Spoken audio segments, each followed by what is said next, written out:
Welcome to the deep dive. We plunge into fascinating topics to give you that insider knowledge fast. So let's set the scene. You're maybe dreaming of a slice of paradise in Thailand, right? Specifically, that beautiful place, Phuket. You can picture it.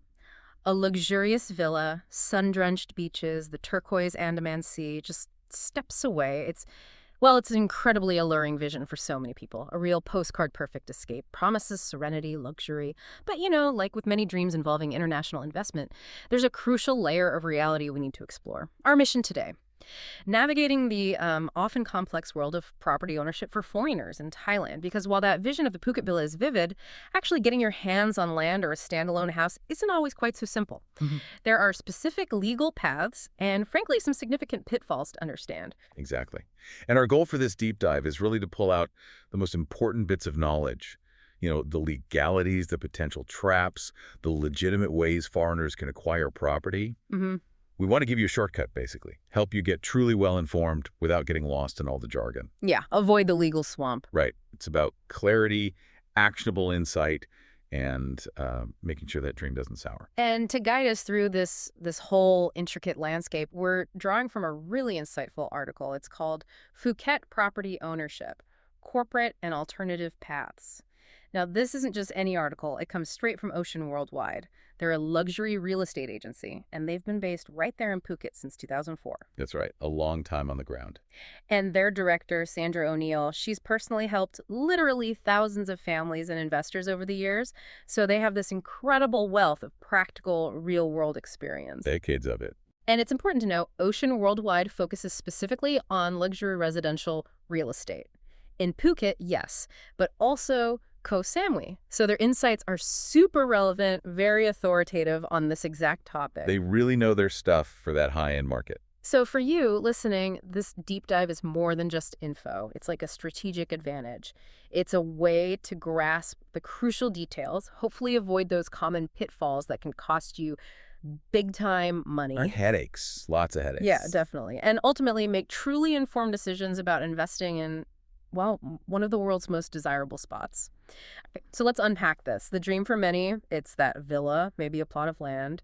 What's the fundamental, the absolute baseline truth about foreigners owning land in Thailand? Okay, the core reality, and this is really the starting point, it's quite unambiguous. Direct foreign ownership of land in Thailand is generally not permitted under Thai law. Not permitted. Full stop. Pretty much. This isn't a minor rule. It's like a bedrock principle. It's there to protect national sovereignty, prevent foreign entities owning huge tracts of land. So while you can own a condo unit outright, and we'll definitely get into that for the land itself, or the land under a villa, the law is exceptionally clear. Foreigners generally can't own it directly. Right. That's a strong clarification. Good to get that straight up front. So direct personal land ownership is mostly off the table. But you mentioned this workaround, or what people think is a workaround. Corporate ownership. It comes up all the time. Is this the golden ticket, the way to get that Phuket villa built? Well, it's definitely not a simple golden ticket, no. But it can be a legitimate path, potentially. See, a Thai limited company can legally own land. That part's true. But, and this is a big but, the Thai authorities, they're incredibly sophisticated, vigilant. They know what to look for. Exactly. They're very good at spotting setups that aren't, genuinely playing by the rules. The key isn't just having a company name on paper. It's about having a legitimately operating business, one that serves a real economic purpose in Thailand. Okay, so it's not just the registration document. It's about actual, genuine economic activity. That's a really crucial distinction people might miss. So what are the specific requirements then? What makes a company legitimate versus just like a shell to hold property? Right. First and foremost, genuine business activity. It absolutely cannot be just a shell company that exists only to hold property for a foreign owner. No front companies. Precisely. It needs to be actively involved in lawful commerce, generating revenue, making profits. Think about real businesses contributing to the Thai economy, like running a hotel, a restaurant, maybe an IT service company, property development, villa rentals. Villa rental management. That seems relevant. Very relevant. Or even something like an international school. Without real, demonstrable, ongoing business activity, the company risks being dissolved, and worse, potentially having its land assets forcibly sold or even confiscated. Wow. Okay. So real business, real contribution. What about the people involved, the ownership structure? You hear about Thai partners. Yeah, that brings us to the Thai shareholder participation. Thai law mandates at least two Thai shareholders, and together they must hold more than 50% of the company's shares. More than 50%. Correct. And this isn't just a formality you can, pencil in. It's serious. And crucially, there has to be genuine capital investment. These Thai shareholders, they must have actually put their own money into the company. And there needs to be a clear paper trail showing where the funds came from, the actual investment. A paper trail. The authorities are looking for that. Increasingly so. They scrutinize these arrangements very closely now, looking for real financial backing, not just names on a form. This sounds like exactly where people might get into trouble, that whole nominee shareholder thing. Can these Thai shareholders just be, on paper to hit that 51%, maybe with a wink and a nod that the foreigner is the real owner? Ah, yes, the nominee trap. This is critical, and honestly, where a lot of those Phuket Villa dreams can turn into absolute legal nightmares. Mm-hmm. Using Thai nationals as nominees, meaning they have no real stake, their names are just there to satisfy the law, is explicitly They illegal. say explicitly illegal, not just frowned upon. No, it's considered a serious offense. Mm. It's seen as a deliberate attempt to get around the law. And the penalties, they are severe. We're talking refusal of property registration in the first place, hefty fines, potentially running into millions of baht. Millions. Wow. Yes. Imprisonment for those involved, both the foreigner and the Thai nominees, Mm-hmm. company dissolution, and even the forced sale of the assets, the land itself. Sandra O'Neill from Ocean Worldwide, she's seen the aftermath, obviously without naming names, but the situations where clients realized they were badly advised or took a shortcut, it's heartbreaking. I can imagine. The financial loss is bad enough, but losing what you thought was your dream home, the emotional cost is huge. And the Thai authorities, they're not messing around. They use sophisticated methods, digital forensics, deep financial checks to find and prosecute these setups. It's just not worth the risk. Seriously. That is a very stark warning. Crystal clear. So it sounds like setting up a legitimate company, if you go that route, is a major ongoing commitment. It's not like you set it up and walk away. Absolutely not. You're spot on. It's a marathon, not a sprint. There are significant annual obligations you have to meet. Your company needs to prepare and file audited accounts every year. That means a qualified, independent accountant has to review and sign off on all your financial records. Audited accounts. All right. Then you've got corporate income tax returns. Yeah. After the first year, that's generally twice a year you need to file. Plus, the company must maintain a registered address in Thailand. And ideally, that's a proper office space that shows real operations, not just, a P.O. box somewhere. Right. It needs to look and feel like a real business. Exactly.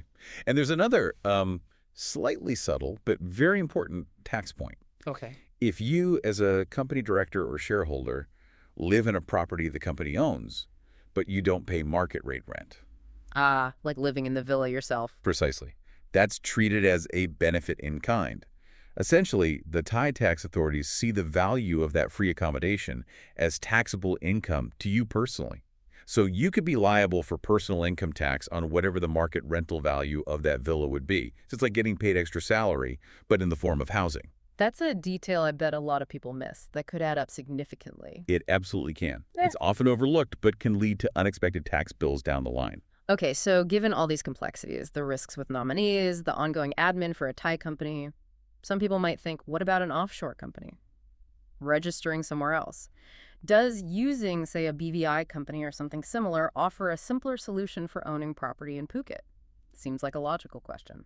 It does seem logical, and it's a very common misconception, actually. Look, while using an offshore company might simplify things like transferring shares for inheritance or selling the company itself later on within its own legal system, they almost universally cannot legally own land in Thailand directly. Okay, that's the key point. Cannot own land directly. Exactly. That's the critical distinction many miss. An offshore company registration doesn't magically bypass Thai land laws. The Thai legal system simply doesn't recognize a foreign company's registration as a basis for holding direct land title here. It doesn't solve that core land ownership issue. So it doesn't get around the fundamental rule. Nope. For direct land holding in Thailand, you either need a compliant Thai company or you explore those other specific routes we'll touch on. Plus, remember that offshore company still has its own running costs, compliance requirements, and potential liabilities back in its home jurisdiction. So it's not necessarily simpler or cheaper overall. That's a really crucial clarification. Okay, so let's recap. Direct land ownership for foreigners. Generally, no. Thai corporate ownership. Complex, needs real business, risky if done wrong. Offshore companies. Don't solve the land issue directly. So what are the more straightforward and often safer options for most people looking at property in Phuket? What does Ocean Worldwide typically advise for the average investor? Right. So for the average foreign buyer, there are definitely clearer, more legally secure paths. And Ocean Worldwide guides many clients through these. The most straightforward is probably freehold condominium ownership. Buying a condo unit. Exactly. You can own a condo unit outright, in your own name, just like you might back home. The crucial limit, though, is the 49% rule. Foreigners collectively can only own up to 49% of the total sellable area in any single condominium building. Ah, the foreign quota. Precisely.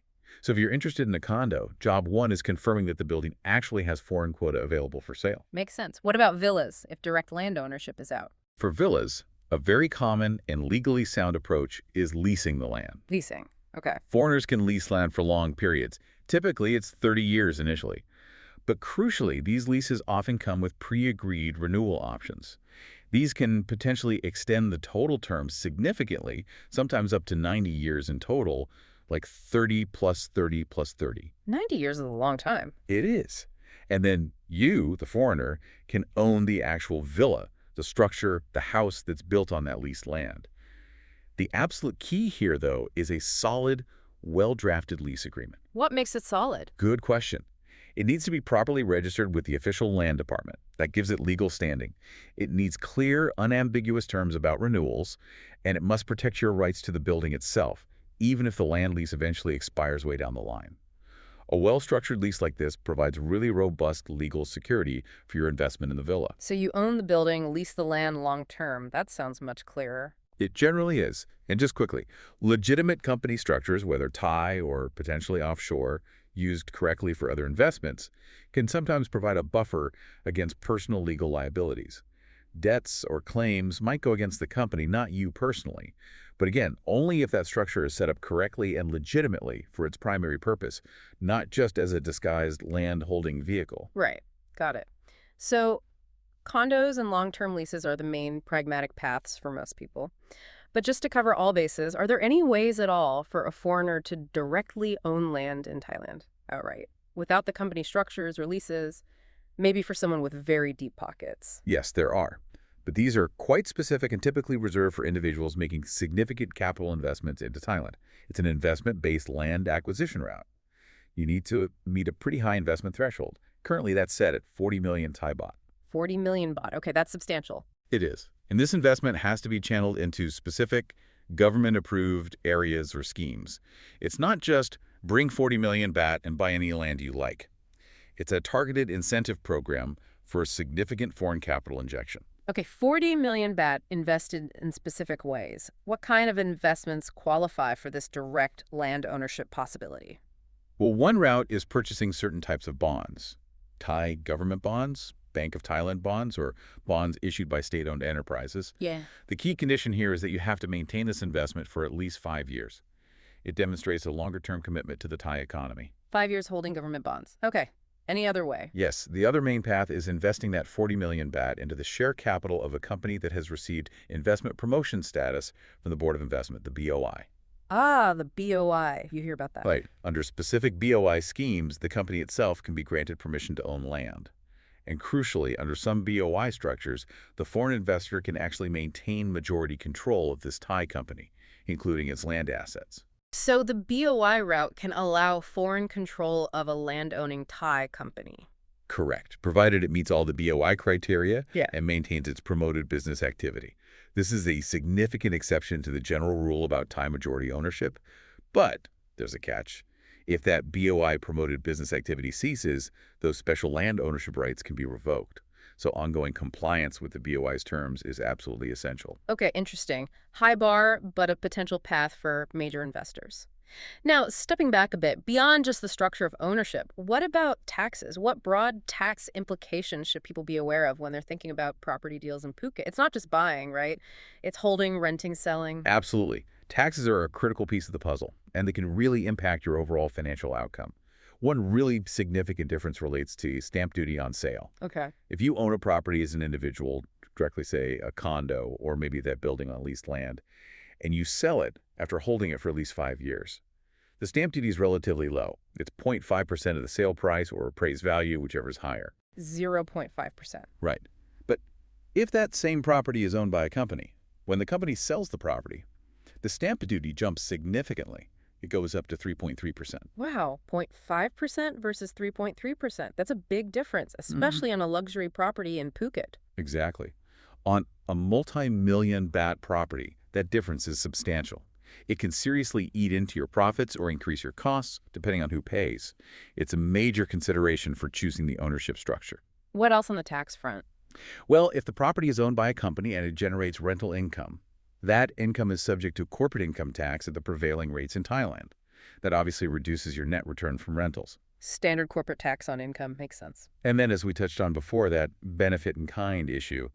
If a director or shareholder lives rent-free in the company property, they could face personal income tax on the deemed rental value. Right, that personal tax liability. Mhm. These aren't minor details. They significantly affect the financial viability over the long term and really need to be factored into any serious investment calculation from day one. This all sounds incredibly layered. Law, regulations, tax nuances. How on earth do you navigate all of this safely without getting completely lost, or worse, making a really costly mistake you can't undo? Look, at the end of the day, the core message from reliable sources like Ocean Worldwide is pretty clear. Mm-hmm. While Thai property law can seem complex, the basic stance on direct foreign land ownership outside those specific high-value investment schemes is unambiguous. It's generally not allowed. And things like shell companies, nominee arrangements, they're explicitly illegal. The penalties are severe. So transparency and legitimacy, they're absolutely paramount if you want to secure long-term investment. So, no shortcuts. Definitely no shortcuts when it comes to the legal structure, Yeah. which leads to the main call to action, really. You absolutely must seek competent legal counsel in Thailand. Find a good, reputable lawyer who specializes in property law for foreigners. Not just any lawyer. No, someone experienced in this specific field. Think of it as an investment. An investment that, as the article says, can save you a lot of headaches and potential legal trouble later on. From Ocean Worldwide's experience, a good lawyer does much more than just fill forms. They'll ensure any company setup is legitimate from the start. They'll verify genuine shareholder structures, real capital contributions. They'll help confirm the business operations are real and ongoing. And crucially, they'll help maintain full compliance, annual accounts, tax filings, everything. So they guide you through the whole process and keep you compliant. Exactly. They're there to make sure you're following the spirit of the law, not just trying to find loopholes in the letter of the law. That's what safeguards your investment and gives you peace of mind. Okay, let's try and bring this all together for you, our listener. The big takeaway from this deep dive. That dream of a luxury villa or land in Phuket, it's compelling, absolutely. But achieving it requires really careful navigation. Corporate ownership, it demands genuine business activity. Shell companies, hugely risky, illegal. Don't do it. Big red flag. For most people, the more straightforward, more secure options are likely freehold condominiums, remembering that 49% quota, or using long-term land leases for villas where you own the building itself. Those are generally the clearer paths. And yes, those significant investment routes for direct land ownership exist, the 40 million baht ones, but they have very specific high-value criteria. They're complex, really only suitable for a select group of major investors. Right. And looking at the bigger picture here, the underlying message is just so clear. Transparency and legitimacy are absolutely vital. Whenever you're investing in property in a foreign country, especially Thailand, there's always more to learn, different angles to consider, sure. But sticking to the spirit of the law, not just bending the letter, that's really crucial for long-term security. It ensures your investment actually brings you that paradise you were dreaming of, not a legal battle. So, a final thought maybe for you to mull over. As you dream of your perfect spot in Phuket, or maybe Koh Samui, think not just about how you might own it, but maybe why you want to own it there. How does your purpose, your goal genuinely align with Thailand's legal and economic landscape? Is your vision purely a personal escape? Or are you perhaps looking to contribute something to the local economy through a real legitimate venture? Something to consider as you plan your own piece of paradise.